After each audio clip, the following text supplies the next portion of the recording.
Hello everyone, you're watching another video on the channel The Age of Dinosaurs, which is dedicated not only to the mysteries of the past, but also to the realities of the present, as well as forecasts for the future of our planet and the people living on it. It's well known that the development of hunting skills played a key role in the process of human evolution. However, for many thousands and even millions of years, as humans improved their hunting skills, they themselves remained the object of hunting by many strong, cunning, and intelligent predators.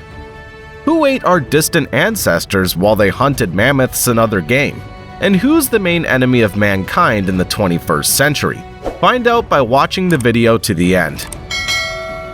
First, a simple but surprising observation. We all believe, not without reason, that man is the strongest and most intelligent creature on the planet. No one can compare with him in terms of intelligence, ability to invent new tools and mechanisms, and to exert the strongest influence, after God and space, on the fate of our planet. But the fact remains that for millions of years, from the moment when the most ancient primitive man appeared to the present day, man has never, not even for a single second, been the top predator in the hierarchy of the animal world. This means that, both in prehistoric times and today, there are animals for which the ancient Australopithecus or Neanderthal with Cro-Magnon, as well as modern man, were and are both potential victims and high-calorie food. It's true that many historical enemies of our kind have long since been wiped off the face of the earth by evolutionary processes or as a result of excessive human activity. Other members of the carnivorous fauna have successfully evolved and even adapted to global urbanization, but have not given up the habit of attacking humans. But first things first, we begin our journey into the prehistoric world of human hunting with the Miocene epoch.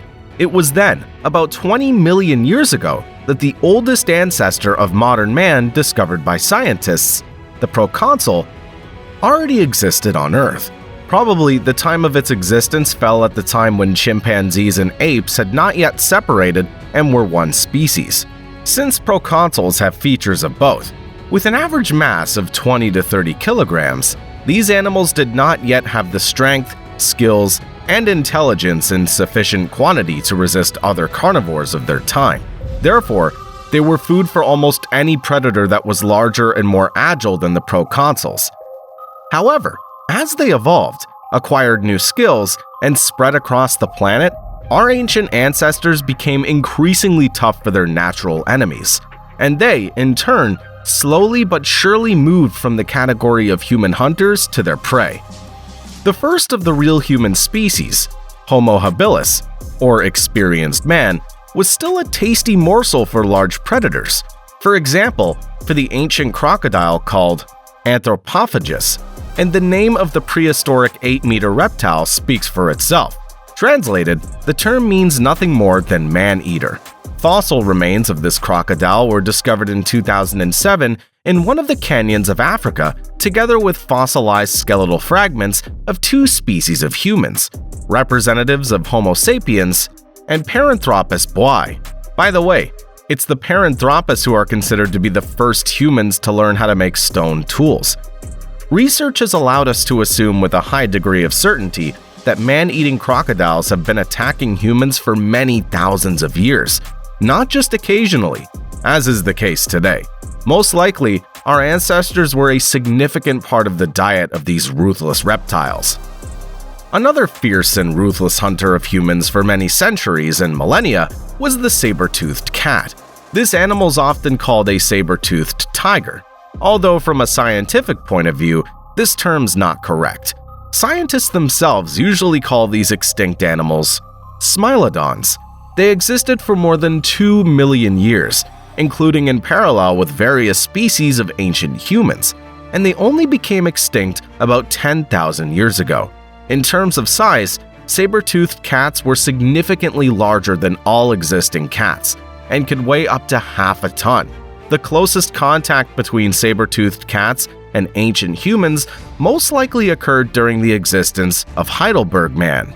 This intermediate species in our evolution lived between 800 and 130,000 years ago.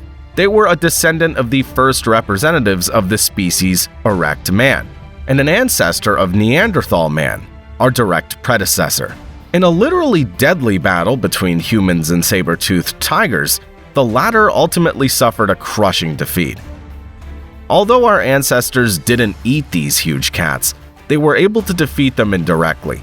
Humans learned to make more advanced hunting tools, and over thousands of years, destroyed a significant portion of the megafauna that was the main food source for Smilodons. This, according to many scientists, was one of the reasons for their complete disappearance from the face of the Earth. Another deadly neighborhood humans had was with other ancient giant predators, cave bears. Human and bear remains have been found side by side in many prehistoric caves. This speaks to the fact that they probably fought not so much for food, but for habitat. For humans, the cave bear was too much of a nuisance to kill for food. And for the bear itself, humans were of little interest. Surprisingly, this huge beast was primarily a herbivore. This confrontation lasted from about 100 to 30,000 years ago, and it ended predictably. Humans stayed, bears did not. Large birds also posed a considerable threat to our ancient ancestors. Although even the largest and strongest of them could not wipe out humans, they could easily carry away small children. One of the scientific confirmations of this fact is the so-called Tong child. This is the fossilized skull of the Australopithecus baby found in Africa, and upon examination, scientists determined that it died from the paws and beak of a bird of prey. This doesn't seem implausible, since even today, there are cases of large eagles tearing human children to pieces. A separate story about the struggle between large birds and humans, shrouded in myth and legend but not without a grain of truth, exists among the indigenous people of New Zealand, the Maori. The bird in question is called puakai by the natives themselves, and scientists tend to believe that it's a Haas eagle, weighing up to 14 kilograms and being very strong and aggressive. These natives of the South Island of New Zealand could well have successfully attacked Maori children after they settled in Haas' ancestral land and began to destroy the eagle's usual food. First of all, these were moa, flightless New Zealand birds that the Maori tribes also liked.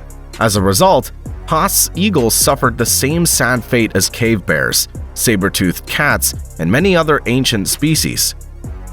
It's possible to note other creatures that posed a real danger to humans many thousands of years ago. These are, for example, primitive hyenas and distant ancestors of modern wolves, which have a self-explanatory and blood-curdling name, the dire wolf. The history of these animals' confrontation with ancient man is entirely consistent with the sad stories of extinction described above. The animals lived in their usual environment on the territory of North America and had no significant problems with reproduction or food supply until the moment when the first tribes of primitive settlers arrived. Having almost survived the Ice Age, even the gray wolves could not survive in the vicinity of humans. Unfortunately, this was not only the case thousands of years ago, it's still the case today. We'll come back to this later. Interesting fact, perhaps humans survived as a biological species in the fight against other, often more dangerous and stronger predators. Also because their meat is not very caloric. For example, a horse's body contains 10 times more calories than the fattest and, excuse the expression, tastiest human. Another fact that's been scientifically confirmed. Sometimes primitive people ate each other. Yes, among the ancient descendants of modern man, cases of cannibalism were, if not widespread, certainly not isolated incidents. But again, one ancient man was not a good food source for another. Again, the caloric content is not the same, and hunting for one's own kind was probably not the easiest. So the saying, man is man's enemy, or even more so food, was not particularly relevant in those days. And if humans didn't become each other's food in the process of evolution, then they were very much enemies, and to a greater extent than any other representative of the fauna from the moment life appeared on Earth to the present day. It's time to answer one of the main questions that we answer in this video. Who is man's greatest enemy today? Hungry, man-eating lions? No. Ruthless and calculating crocodiles? Also no. Perhaps numerous poisonous reptiles or deadly insects? This answer's not correct either. Cannibal humans in the literal sense are also out of the question, but in a figurative sense, such a definition will be closer to the truth. If you think about it a little, almost all of you will find the answer to this most important question with regret and perhaps even with horror. It's difficult, frightening, and shameful to admit, but man's greatest enemy is himself. No one is capable of doing as much harm as we are ourselves. Having imagined themselves to be the pinnacle of the earthly world, humans have invented so many ways to kill and have done so much evil to other species of life and to each other that no other animal community has been able to do. Not today and not a million years ago. No wild predator would kill a potential victim at a common watering hole because it understands that it will do more harm than good, even to itself. And no animal kills another for any reason other than food, the struggle for survival, or the right to reproduce. Not a single lion, even a madman, would ever think of killing a human or any other creature for pleasure or as a trophy, to hang the victim's head on the wall and spread the skin underfoot. And human civilization has, unfortunately, made the killing of all living things almost commonplace. Moreover, destroying others is becoming increasingly boring, and people continue to invent ways to destroy their own civilization. But how much longer will nature allow us to assert ourselves at the expense of others and experiment with our own destiny in this way? We think not.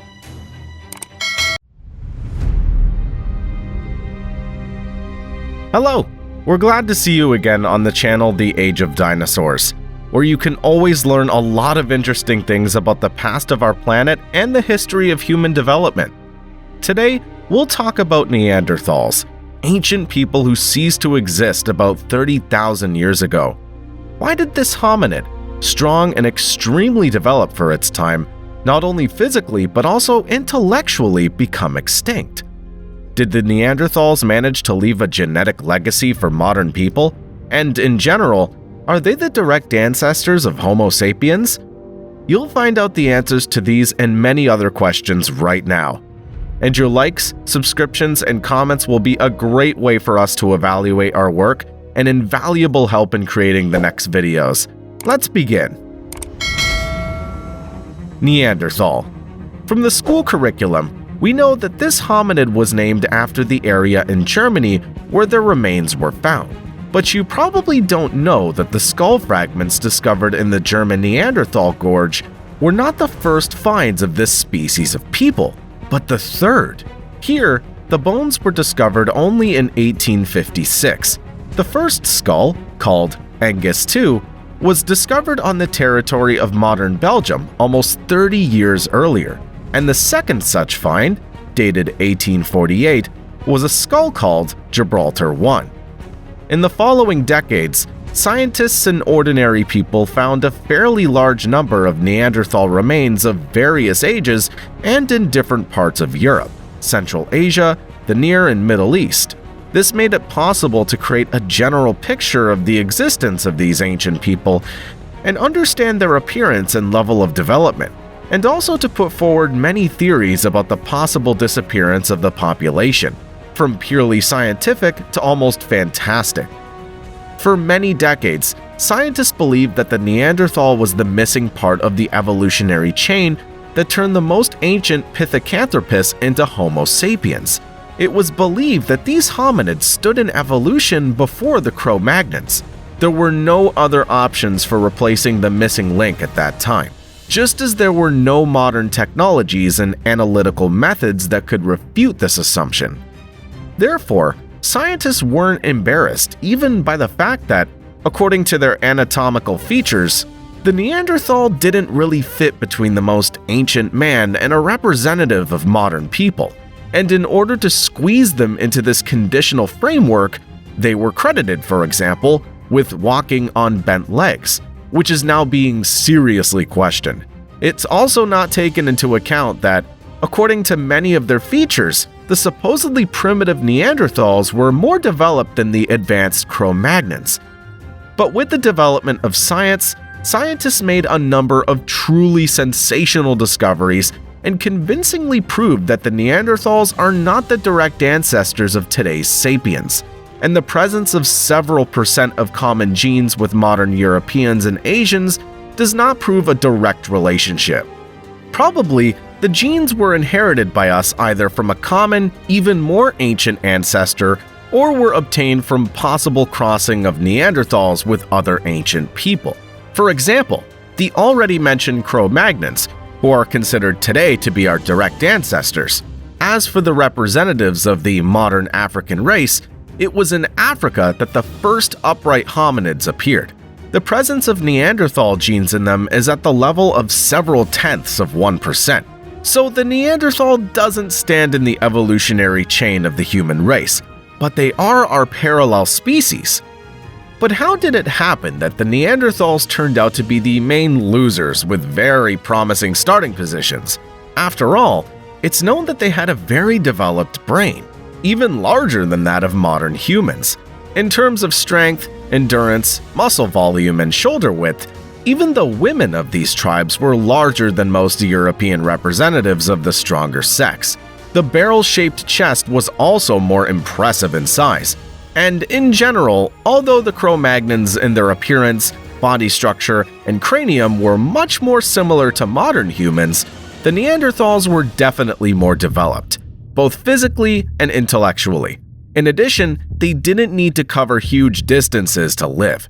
After all, unlike the Cro-Magnons who migrated to Europe from Africa, the Neanderthals are native Europeans, and it was the Africans who became our ancestors, and the European hominid remained only in the form of ancient remains. Kind of sounds like nonsense, doesn't it? It's time to move on to the many theories. Why did the Neanderthals die out, but our direct ancestors didn't?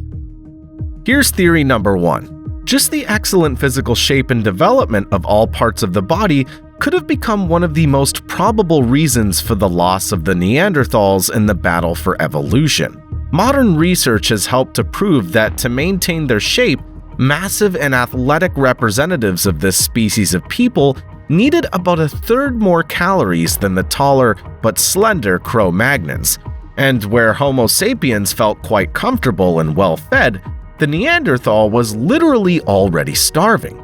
And the lack of food in the animal world is a direct path to a sharp decrease in mating and reproduction of the population, and also to a drop in the quality of new representatives of their kind.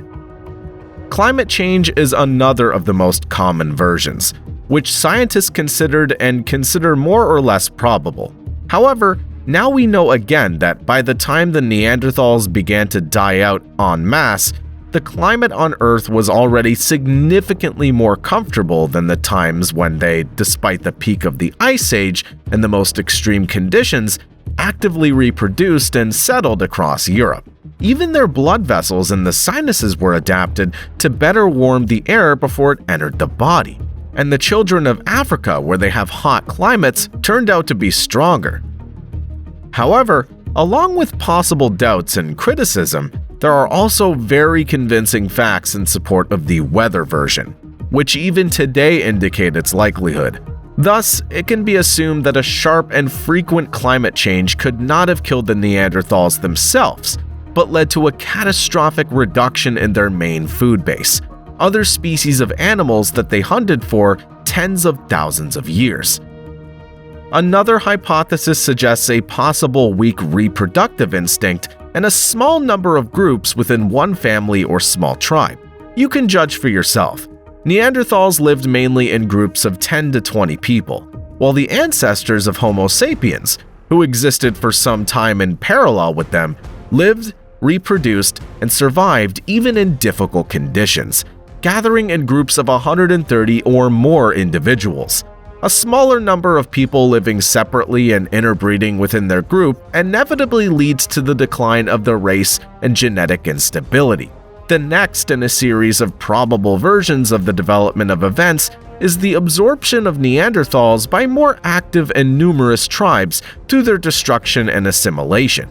And they could also become victims not only of the aggressive spread of other ancient people, but also of large predatory animals. for which the Neanderthals, weakening from generation to generation, became excellent, easily accessible food. Also, some researchers name parasites and infections that could have been transmitted to the Neanderthals from the first Homo sapiens that appeared on their territories as one of the probable reasons for the extinction of the Neanderthal hominids. The indigenous inhabitants of Europe did not live together with new microorganisms for thousands of years, as the Cro-Magnons did. And for them, invisible viruses and other dangers could well have become a catastrophe much more terrible and destructive than the Spanish flu at the beginning of the last century or the coronavirus 100 years later. It should also be noted that scientists continue to study this issue. In particular, they put forward and consider other reasons that could have become, if not a direct, then at least an indirect cause of the disappearance of these hominids from the face of the Earth without the formation of evolutionary offspring. Among such hypotheses, there are those whose time of appearance is so short that they cannot yet be reliably confirmed or refuted. For example, global changes in life processes on the planet as a whole, and among Neanderthals in particular, could very likely have been caused by the fact that about 42,000 years ago, the Earth's magnetic field underwent an anomalous modification. Scientists believe that not only the strength of the magnetic field, and as a consequence, the force of attraction, could have changed, but also that a field inversion could have occurred. According to this version, which was first voiced in the influential publication The Science on February 19, 2021, the northern and southern fields swapped places for a very short period of time in historical terms, literally several centuries. By modeling the events, the authors of the publication suggested that the inversion was the cause of the ancient ecological catastrophe that led to the death of the Neanderthals. It should be noted that scientists have known about the Earth's magnetic inversion for quite a long time.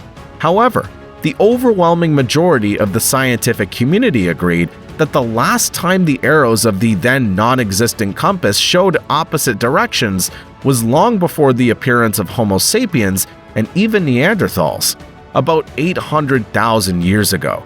Nevertheless, a phenomenon called the Lechamp event in the second half of the last century allowed us to assume a change in the Earth's magnetic poles at the end of the last ice age, just about 42,000 years before our days.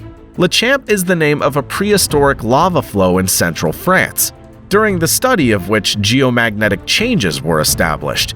It's still impossible to establish the exact and unambiguous reason for the extinction of the Neanderthals, and it's unlikely that such a single reason even existed. Most likely, the course of events was influenced by a series of factors that developed in the most unfortunate way for the Neanderthals. One way or another, one thing remains indisputable. The Neanderthals, even by the historical end of their existence, still did not have a sufficient level of mental and evolutionary development to foresee their future and try to change at least something. They tried to change their habitat and somehow adapt to changes, but they did it weakly and ineffectively. In this, they were completely similar to other animals without intelligence, who also did not understand that they were dying out. But the Cro-Magnons, who were more actively adapting to life, were able to reach a higher level of development and go through the evolutionary path to our days. Reason helped them overcome an incredible number of obstacles and create a completely new branch of the human race in modern history. They learned to build steamships and railways, invented computers and flew into space, created robots, and even mastered the cloning of living beings. But the main paradox is that you and I are no less threatened by the choice than the Neanderthals. The only difference is that we understand the essence of what is happening and clearly see our possible future, including a very sad one. However, only a small part of the world's population strives to do something to preserve life, not only their own, but also our incredibly beautiful planet as a whole. Often you can read in various non-scientific publications that people in ancient times lived for several centuries. Of course, there's no real evidence for such statements at the moment, but it's definitely possible to state that at different times, the life expectancy of a person was different from the current indicators. In this issue, we'll tell you how long our ancestors and other human species lived. You'll also learn about the reasons for changes in life expectancy and the scientific methods used to study this issue. By subscribing to the Age of Dinosaurs channel, our viewers will be the first to know about the release of new videos. Also, with the help of likes and comments, you can help in the development and promotion of our channel according to the algorithms of the platform. Thanks to your activity, the creators of the channel will be able to find out the wishes of the public and take into account the shortcomings noticed by the viewers when creating new videos. Perhaps the source of myths about ancient longevity were various religious texts, especially the Bible. The first people mentioned in the Bible were Adam, Eve, and their descendants, who lived before the flood. An analysis of the text of the Old Testament shows that the average lifespan of the first 10 men from Adam to Noah was 850 years. Noah's descendants, from his sons to Abraham, lived about 300 years. And with each successive generation, the lifespan of a human being gradually decreased. This decrease is explained by the large number of sins and the abundance of vices of the human race. On the other hand, most of us have formed the opinion that the farther away in time the era is from us, the shorter the lifespan of a person in that era. And this is partly true. But various sources tell us that examples of human longevity have been found at all times. When scientists study the remains of ancient people, they usually study their bones. Studies of hair or skin from people who died several centuries or even millennia ago are very rare. But even they cannot give scientists complete information about the age at which that person died. Even now, we could see that age-related changes affect different people in different ways. Some people start going gray or bald at 20, while others have smooth, youthful, elastic skin even after 50. For this reason, scientists can make a serious mistake when determining the age of people who died after 45 to 50 years. Most often they say that this person died after 40 or 50 years. The older the epochs that scientists study, the fewer quality samples they have to work with. Therefore, they must rely largely on indirect sources. For example, the civilizations of ancient Rome or Egypt, which were highly bureaucratic and technically and culturally advanced, left behind many written sources. These are the works of various authors, scientific works, memoirs, and official documents. The high percentage of infant mortality also has a serious impact on the calculation of the average life expectancy of people from past eras. It's believed that in the ancient world, it could reach 30% or even more. Therefore, when studies say that the average life expectancy in ancient Rome, for example, was 30 to 35 years, it does not mean that a 30-year-old person was already a very old man. If a child lived to the age of 15 to 20, he could easily live for more than a decade. This depended largely on his living conditions. Richer people ate better and had access to more advanced medicine. Examples of long life are not uncommon in the families of rulers. If you study ancient Egyptian papyri, you'll find that many pharaohs lived to an age that is considered very old even in our time. Pharaoh Thutmose III of the 18th dynasty died at the age of 56, and Queen Hatshepsut died at the age of 50. But according to some data, she suffered from very serious diseases, diabetes and bone cancer. Long-lived, even by modern standards, were such Egyptian pharaohs as Ramses II and Psammetichus I. Ramses died at the age of 90, and Psammetichus, according to sources, ruled the country for 54 years. Moreover, he took the throne at a mature age. But such cases also occurred among ordinary people. Egyptologist Michael Zimmerman from the University of Manchester has studied about 300 mummies from ancient Egypt, The scientist claims that there were several people among them who lived to be 80 to 90 years old. However, they all suffered from a number of different chronic diseases. An analysis of some ancient Greek sources shows that when a general military mobilization was announced, all men between the ages of 18 and 60 were drafted into the army. This means that people over 50 were still considered quite strong and capable. It's quite difficult to estimate the life expectancy of the peasant population of ancient Greece, but we do know that the Greeks paid great attention to physical culture and a healthy lifestyle. This was especially true for representatives of the nobility in various philosophical schools.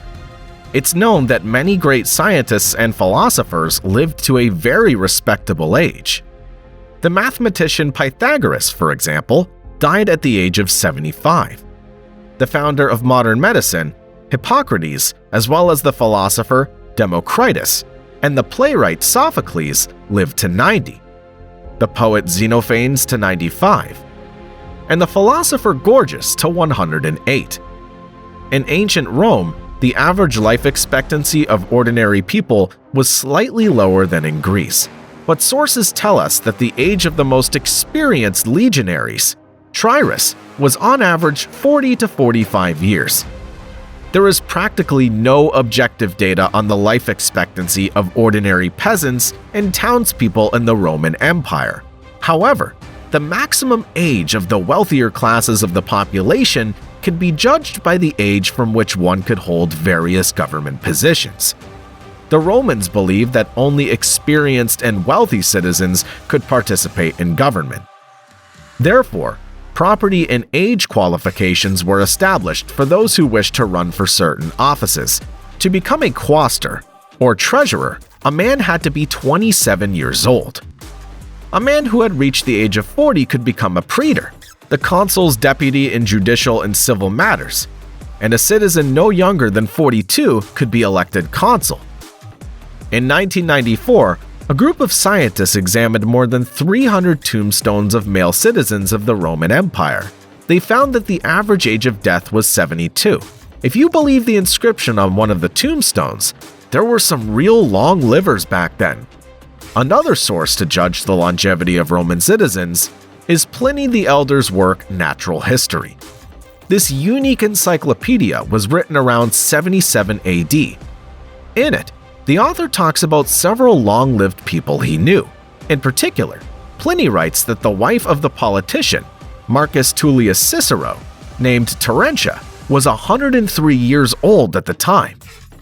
And a certain Clodia, the wife of the lawyer Aulus Ophelius, lived to be 115 years old.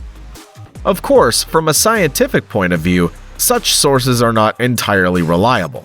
An error or misinterpretation in translation could easily creep in. Even in the modern world, such errors are quite possible. For example, a shepherd from the mountainous regions of Azerbaijan, Sherali Muslimov, became widely known in the USSR. According to some sources, he lived for 168 years, and at the age of 137, he managed to become a father again.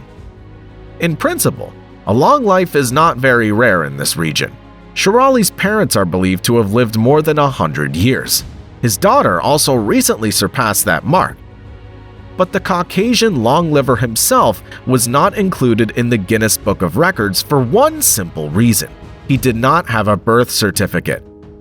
Some researchers believe that his age may have been inflated to 50. But even in this case, Sherali Muslimov is an example of unique longevity. The statistics of average life expectancy in the Middle Ages were greatly affected by the various epidemics that raged around the world. The most devastating were the outbreaks of plague in Central and Western Europe. But among those who managed to avoid disease, there were also people who lived to a ripe old age. In 2018, Australian archaeologist Christine Cave developed a method for analyzing the age of people based on the degree of wear of their teeth. After applying this method to the study of remains buried in 3 Anglo-Saxon cemeteries, she came to some interesting conclusions. Among the people who lived in England between 475 and 630 AD, there were many who died after 70 years. But in general, for the Middle Ages, we can only talk about more or less reliable statistics for noble people. There are more documentary and artistic sources about their lives. These statistics say that in the 13th century, the average age of the European nobility was about 64 years. In the 14th century, due to the plague epidemic, this figure fell to 45 years. And 100 years later, it rose to 69 years. But as mentioned above, the main influence on such statistics was the high level of infant mortality. Even in the 19th century, the mortality rate among infants under 1 year of age was very high in Europe. In Belgium, for example, it was about 18%. In France, up to 21%. And in Germany, up to 23.5%. Positive changes only began in the 20th century with the development of industry and medicine. In the middle of the last century, the global infant mortality rate was 16.2%, and the average life expectancy was 48 years. In 2015, these parameters were 3% and 73 years, respectively. When it comes to determining the lifespan of our more ancient relatives, the situation is rather complicated. First of all, human burial traditions began only in the Middle Paleolithic, that is, from 30 to 300,000 years ago. Secondly, the biological age of a person who died many thousands of years ago can be determined only very approximately using modern research methods. This parameter was greatly influenced by living conditions, climate, diseases, injuries, and infant mortality. According to scientists, Neanderthals, Australopithecus, and Erectus did not live longer than 20 to 23 years on average. The first modern humans did not differ much from them in this indicator. Their lifespan rarely exceeded 26 years. In the Upper Paleolithic, 10,000 to 50,000 years ago, men lived an average of 33 years and women 28 years. In the Mesolithic, 6,000 to 15,000 years ago, men began to live to 35 and women to 29. And in the Neolithic, 3 to 4 millennia BC, the average life expectancy of men dropped to 38 years, and women began to live to almost 30 years. Subsequently, human life expectancy increased steadily, albeit slowly. However, it remained quite low until the 18th century. Throughout this period, the average life expectancy for men did not exceed 39 years. Women lived even less at all times. This difference is considered by scientists to be normal for the time. Periods when the life expectancy of women began to exceed that of men are abnormal. With the development of society, the growth of technical and scientific knowledge, everything changed for the better. The Industrial Revolution also changed the laws of human development. Now, the average life expectancy of men is 73 years, and women in modern society have begun to live about 6 years longer than men. Scientists can also draw some conclusions about the life expectancy of ancient and modern humans by observing primates. There is an opinion that the maximum age of various creatures is influenced by the duration of different maturation periods. The life cycle of all primates, including humans, consists of the following stages: embryonic period, childhood, adolescence, reproductive and post-reproductive periods. Moreover, the post-reproductive period as such is unique to humans. This gives us a few more years or even decades of life compared to our closest relatives. It has also been found that the duration of each of these periods has increased in humans since about the Upper Paleolithic. Scientists have also found that the longer childhood and adolescence last, the longer the post-reproductive period will be. Some researchers even suggest that the prolonged period of infantilism in modern youth is a consequence of a new round of our evolution.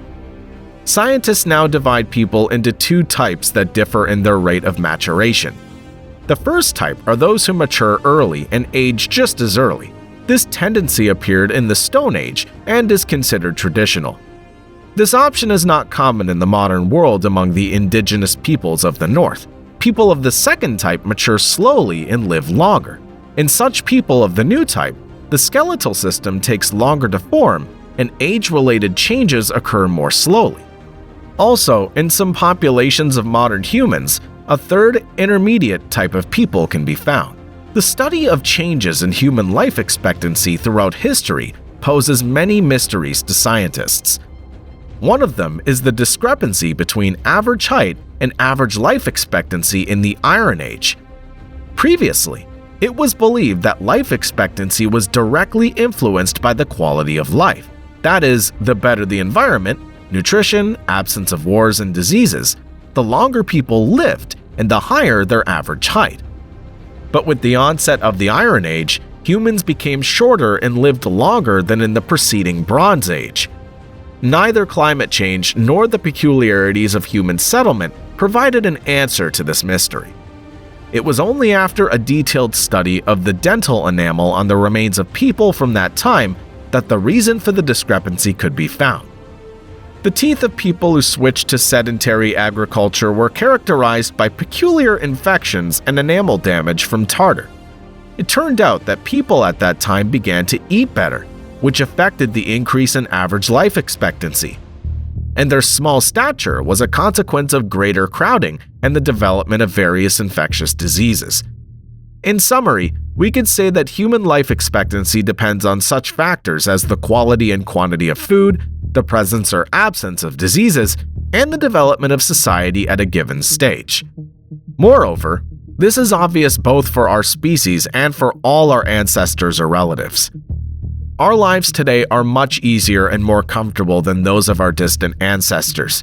We can enjoy all the benefits of technological progress and medical achievements. This allows us to believe that in the foreseeable future, humans will make another evolutionary breakthrough and be able to come closer to the mythical biblical heroes in terms of life expectancy.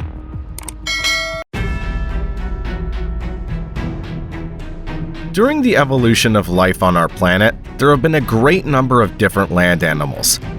Among them, there are bloodthirsty predators and harmless herbivores. Each animal has its own characteristic habits or features of body structure. In this issue, we'll introduce you to some modern and extinct animals that could be described as fearless and even chill. They're not afraid of any dangers, live in extremely harsh conditions, or behave extremely strangely in different life situations. Subscribe to our channel. This will allow you to be the first to know about the release of new videos. We also encourage our viewers to be more active in supporting the creators of the channel by liking and commenting on the videos you like. Your activity helps the creators of the Age of Dinosaurs channel to make it more interesting and educational. Honey badger, an animal with no instinct for self-preservation. Let's start with a creature that everyone knows is the most laid-back animal on the planet. The honey badger, also known as the bald badger or ratel, has even made it into the Guinness Book of World Records as the most fearless animal. They live in Africa, India, and some countries in Southeast Asia. Their body length does not exceed 3 feet. They're distinguished by their dark color with a strip of light fur on their back. Like many other members of the mustelid family, honey badgers are omnivores, and they got their name, as you might guess, for their passion for the sweet contents of beehives. They also have the help of special birds called honey guides. The birds look for hives and lead the honey badgers to them. These predators divide the loot in half. The bird gets the bee larvae, and the honey badger enjoys the honeycomb to its heart's content. Today, there's only one species of honey badger in the subfamily to which it belongs. But in ancient times, it was more numerous and diverse. Most of them were even smaller, but their diet was dominated by meat. For example, one of the honey badgers recently described by South African scientists was one of them. It lived not only in Africa, but also in Europe about 5 million years ago. This species is not a direct ancestor of the modern honey badger, but they did share a common ancestor. And the modern honey badger appeared about 3.5 million years ago. In addition, by the late Miocene, similar carnivores lived in Africa, Eurasia, and North America, but they were larger and probably adapted to running. Perhaps their descendant, the American badger, lives in North America today, which can also be considered a freak because of some of its habits. For example, scientists have recorded 2 cases of these animals burying found cow carcasses, digging holes under them, and spending several dozen days eating and sleeping only near the prey. The honey badger is also an excellent digger. Their burrows are about 3 feet long. In the area where the honey badger lives, it has 5 to 6 such holes, but it does not spend more than 1 night in a row in any of them. This animal has strong 2-inch claws, thick, durable skin, and its instinct for self-preservation is completely atrophied. It's not afraid to attack porcupines, leopards, lions, and even snakes. Neither snakes, nor large predators, nor bees can bite through its skin. Even if the snake manages to inject poison, the honey badger will go into shock for no more than an hour. Then it's ready for similar adventures again. Wolverine, a tireless hunter. Our list of the most frostbitten animals in the history of the planet continues with another member of the mustelid family. There are currently 2 subspecies of these predators on Earth, both belonging to the genus Gulo, which translates from Latin as glutton. One lives in Eurasia, the other in North America. Wolverines are the 3rd largest of their family. They grow up to 3 feet in length, not including the tail, which makes up about a quarter of the animal's total size. According to various sources, they weigh from 11 to 19 or 9 to 30 kilograms. Males are usually slightly larger than females. These animals have a squat body and short legs. In addition, the hind legs are much longer than the front legs. The wolverine's paws are up to 3 inches long and up to 4 inches wide. This allows it to move easily through deep snow. When walking, the wolverine rests on its entire foot. This makes the animal's gait appear awkward and club-footed. But in reality, the wolverine is a very dangerous animal. Few of the larger predators risk tangling with it. At the same time, the wolverine often feeds on the remains of the prey of wolves, bears, cougars, and other animals. Like many members of the mustelid family, wolverines are omnivores. They can eat insects or their larvae, bird eggs, berries, and fish, but meat is still the mainstay of their diet. Wolverines are excellent at climbing trees, digging holes, and running. At the same time, they're virtually tireless and can stalk their prey for long periods of time, taking it by attrition. The Tasmanian devil, an accidental marsupial predator. The Tasmanian devil is the largest of the marsupial carnivores living today, but its structure and history suggests that it should have become extinct several tens of thousands of years ago. It's now critically endangered and is found only in remote forest areas of the island of Tasmania. It has also been artificially reintroduced into New Wales. Its closest relatives are the extinct marsupial wolf and the quoll. This animal looks more ridiculous than frightening. It cannot run fast, jump, or climb trees. The Tasmanian devil can only make frighteningly loud screams and emit an unpleasant odor from special glands, similar to skunks. Apparently, it was nicknamed the devil because of these irritating characteristics. Once upon a time, this animal was widespread throughout Australia and the surrounding islands. But with the arrival of humans, who brought dogs with them, everything changed. Feral dogs became the animal we now call the dingo. In their new home, they had no serious competition for their place as the region's top predator. By a strange coincidence, the dogs settled not only in Tasmania. Unable to catch even the smallest rodent, the Tasmanian devil chose the only true way to survive. He became a scavenger. With the arrival of European colonists in the region, the animal also tasted chicken, for which it eventually paid dearly. Humans began to uncontrollably destroy these strange predators, bringing them to the brink of extinction. Hunting is now banned, and the situation is slowly improving, but now they're suffering from a disease caused by some microorganisms in the carrion. Perhaps evolution will correct its mistake in the near future, and these essentially harmless animals will, unfortunately disappear forever. Hippopotamus, an aggressive and large water horse. The word hippopotamus is translated from the Greek as water horse, but these river horses are not as harmless as they may seem at first glance. More people die from hippo attacks each year than from any other animal, including lions and crocodiles. Hippos are terribly aggressive, and given their size and huge teeth, a person's chances of survival if attacked by this living tank are not great. The weight of the largest hippos can exceed 3.5 tons, and according to some sources, even 4 tons. In terms of size, they compete with rhinoceroses for the title of largest land creature.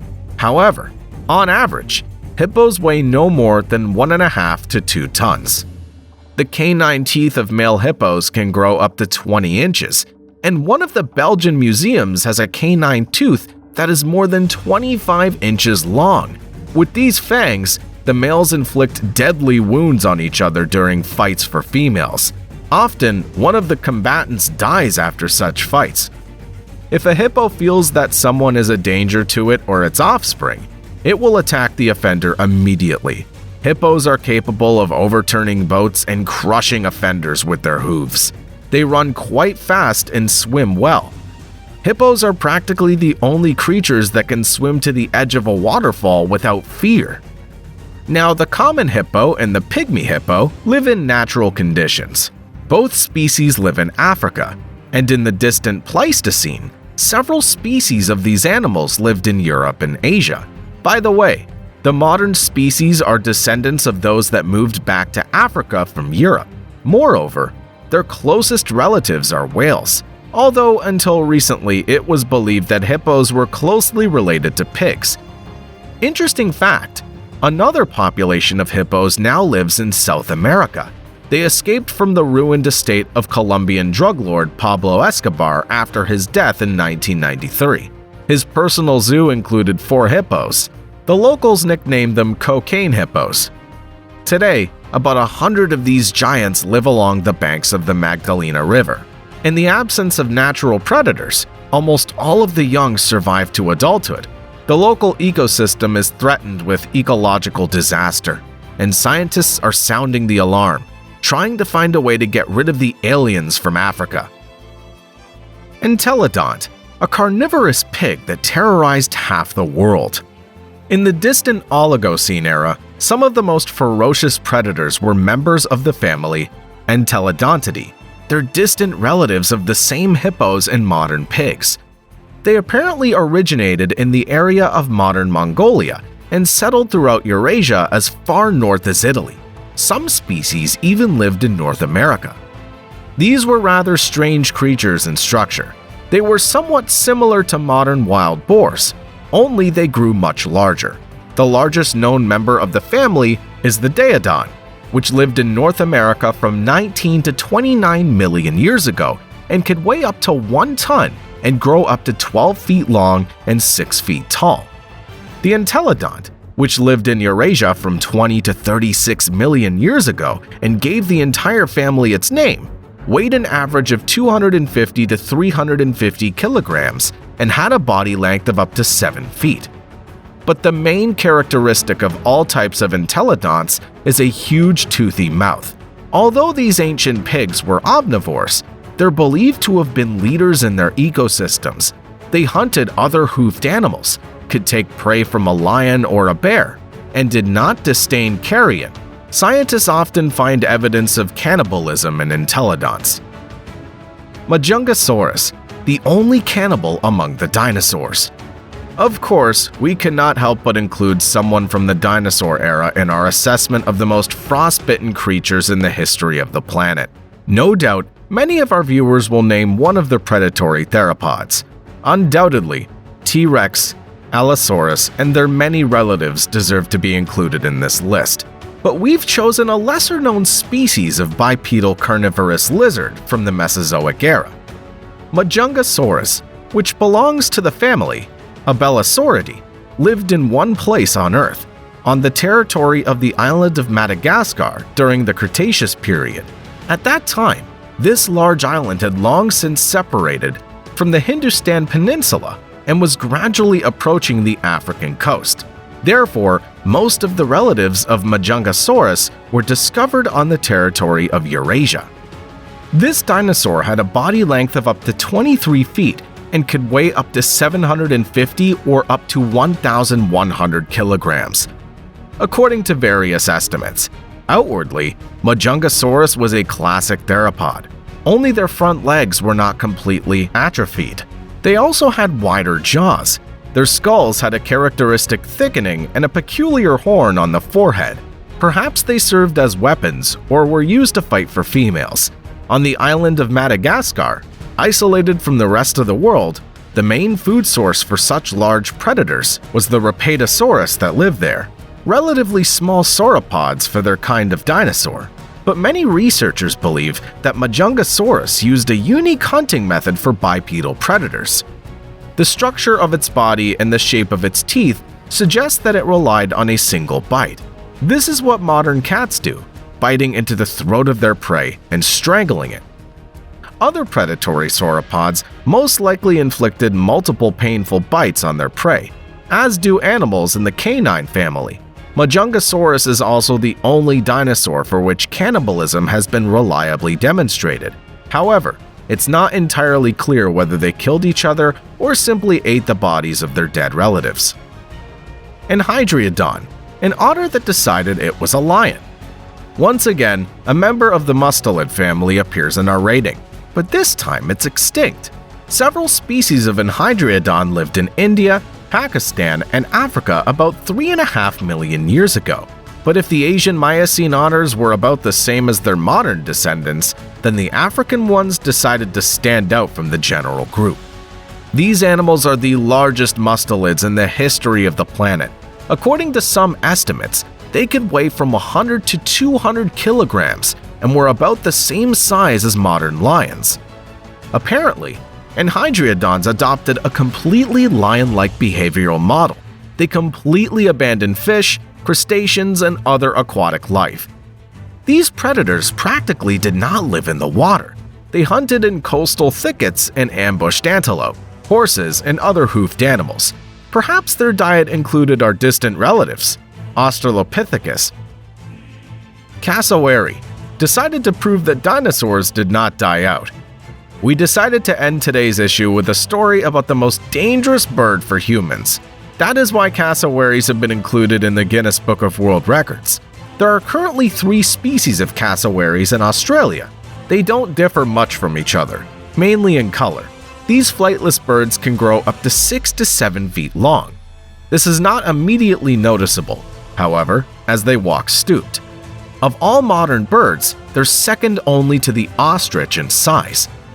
In the wild, cassowaries have virtually no enemies. The only danger to young may be from a wild dingo. These birds appeared at the beginning of the Pleistocene, and it's believed that of all modern animals, cassowaries are the closest to dinosaurs. This is easy to believe just by looking at them. These birds have powerful 3-toed feet, equipped with a special fighting claw up to 5 inches long. They also have a very vicious and temperamental nature. When defending themselves or their young, cassowaries can run and strike the offender in the chest, causing serious wounds. Often a collision with a human will result in the human being hospitalized. Humans are fortunate that, unlike extinct dinosaurs, cassowaries feed on fruits and berries.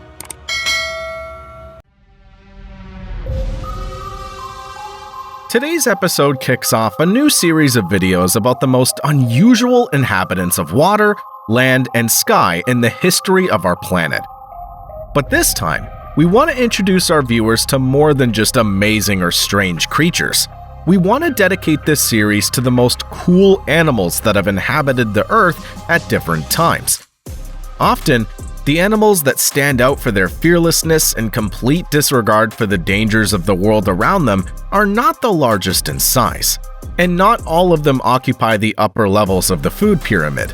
But at the same time, even the largest predators don't risk messing with such freaks of the animal world. And we'll start a new series with a story about similar animals that live in the water element. Subscribe to the Age of Dinosaurs channel. This will allow you to receive notifications about the release of new videos as soon as they're published. We also encourage all viewers to be more active in commenting on our videos and to like their favorite episodes. These actions promote the channel according to the platform's algorithms and help channel creators develop more interesting content. We've already mentioned some of the animals from our peculiar rating of the most frostbitten underwater inhabitants in previous issues, and some of them are both the most fearsome and the biggest predators of their time. But some creatures made it to this list because of other characteristics of their organisms, as well as special conditions of existence and unpredictability of behavior in critical moments. Killer whales have won the place of the main predator from the original sea dwellers. The list of the most frostbitten underwater inhabitants is opened by animals that are in the first lines of search engines, if you hammer a similar request into them. Despite the fact that the ancestors of whales once lived on land, they were able to take a leading position in the modern world ocean. In this respect, killer whales have fared particularly well. Excluding sperm whales, killer whales are the largest predatory mammals in the world's oceans. They can grow up to 10 meters long and weigh up to 8 tons. The dorsal fin of these animals can exceed 1.5 meters. They're also capable of moving through the water at speeds of up to 50 kilometers per hour. Killer whales can be recognized by their unique black and white coloration. There are no two killer whales in the world with the same pattern. The ancestor of killer whales is believed to be one of the species of Basilosaurus, which lived in the seas of the Cenozoic era about 40 million years ago. Among the later relatives of killer whales, scientists have described only 2 species of ancient killer whales. They lived in the Neogene period from 2.5 to 23 million years ago. Some of them had a maximum length of up to 4 meters. Others, judging by the teeth found, were larger. It seems that both were already schooling animals and were serious competitors to the main predator of their time, the giant shark. Megalodon. Killer whales live in pods of up to 20 individuals. They hunt together for pinnipeds and even prey much larger than themselves, such as whales. Killer whales will attack such a victim from different sides, preventing the unfortunate animal from rising to the surface to breathe. To tear a piece of flesh from the whale's body, the killer whales have to work together. In addition, these marine mammals are characterized by a high level of intelligence and social interaction. Sometimes in our videos, we call some animals bloodthirsty, but killer whales are literally bloodthirsty. Sometimes they may kill an animal not because they're hungry, but simply to train their young. Killer whales also enjoy throwing their prey into the air with their tails. Plesiosaurus, risking a small head to feed a big body. A large group of plesiosaurs inhabited all the seas and oceans of the dinosaur age. They flourished during the Jurassic period. In this case, we're talking about the Plesiosauridae branch. Among them were a huge number of giants, but they fed mainly on fish. These lizards, like later whales, moved from land to water, and many of them were able to become the dominant predators of their time. Until recently, scientists debated whether plesiosaurs could go ashore to continue their species. Some researchers said that, like related dinosaurs, they were oviparous. That is, female plesiosaurs walked out onto sandy beaches to lay eggs, just like modern turtles. But recent studies have shown that these creatures were viviparous. These pinnipeds had a large barrel-shaped body, a long, flexible neck, and a small head. The Plesiosauridae's mouth was lined with sharp, curved teeth. However, their size made it difficult to get close enough to fish to throw them. Therefore, some researchers have suggested that their neck helped them do this. It's thought that the lizard's large body, thanks to the length and structure of its neck, kept it at a distance from potential prey and did not induce fear. On the one hand, this is a rather cunning way to hunt. On the other hand, a larger animal might see a small head as easy prey. It turns out that Plesiosauridae literally had to risk their heads for food. Pliosaurs, Jurassic underwater tyrannosaurs. Near the middle of the Jurassic period, members of the order of pliosaurs branched off from the classic long-necked plesiosaurs. They specialized in larger prey than fish or pterosaurs. To do this, pliosaurs acquired not only impressive size, but also a huge mouth with sharp teeth. In some ways, the structure of their skulls resembles the skulls of modern crocodiles. According to scientists, there are also many similarities in the way these animals hunted. The only competition for the largest members of this suborder could be their own relatives. The long necks of plesiosaurs were not adapted for holding large prey and tearing its flesh. Therefore, pliosaurs had short, powerful necks that allowed them to hold their massive heads and hunt any prey. It's believed that the jaws of these monsters were not very mobile. Their main advantage was the strength of their bite. Therefore, they tore off pieces of flesh from the victim's body by rotating the entire body, just like crocodiles do.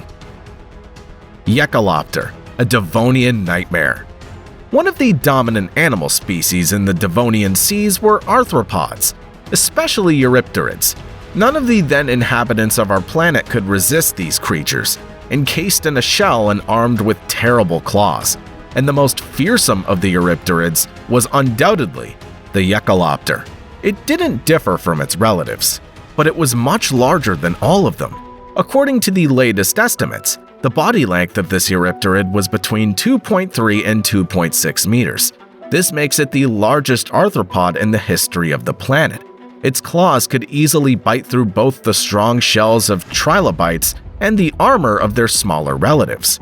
It remains a mystery how the echolopter was able to grow to such a large size. It's believed that even in Devonian conditions, such a massive body would not have been able to get oxygen to move, and the exoskeleton of the echolopter would have been simply unwieldy. It turns out that the armor of the largest eurypterids was quite thin and probably did not weigh very much. It turns out that the largest arthropod is not necessarily the heaviest. Shoaliid, a small fish with a big mouth. Looking at the pictures of shoaliids, it's impossible to imagine that such a terrible creature lives on Earth at the same time as us. Because of its appearance, this fish is often chosen to demonstrate the appearance of deep-sea creatures. In fact, the average length of this fish does not exceed 35 centimeters. However, it's capable of swallowing live prey up to 63% of its own length. In the course of evolution, the shoaliid has acquired some rather unusual adaptations. The head and mouth of this fish are disproportionately large compared to the rest of the body. In addition, the structure of its jaws allows it to open its mouth to 100 to 110 degrees. The main prey of shoaliids are other species of fish and crustaceans. In order not to damage the internal organs when swallowing prey, the heart and large blood vessels are pushed back at the moment the mouth opens. Shoaliids live in all temperate and tropical seas and oceans.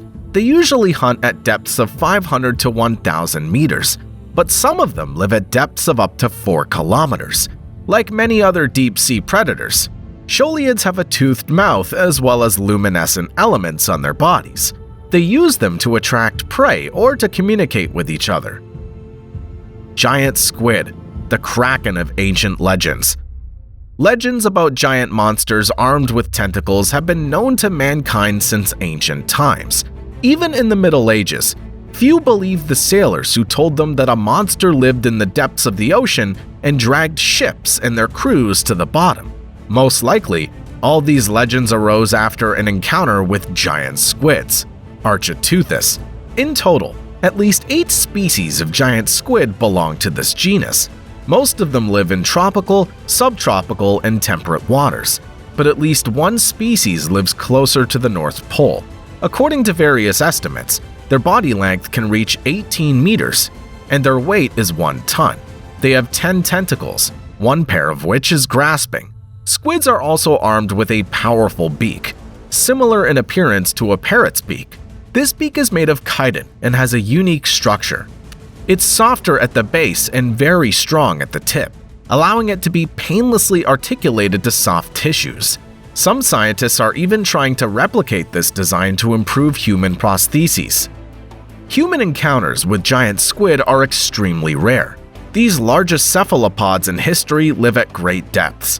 The first photograph of a squid in its natural environment was taken by scientists in 2004, although they were first described in the mid-19th century. Most often, giant squid carcasses are found washed up on beaches.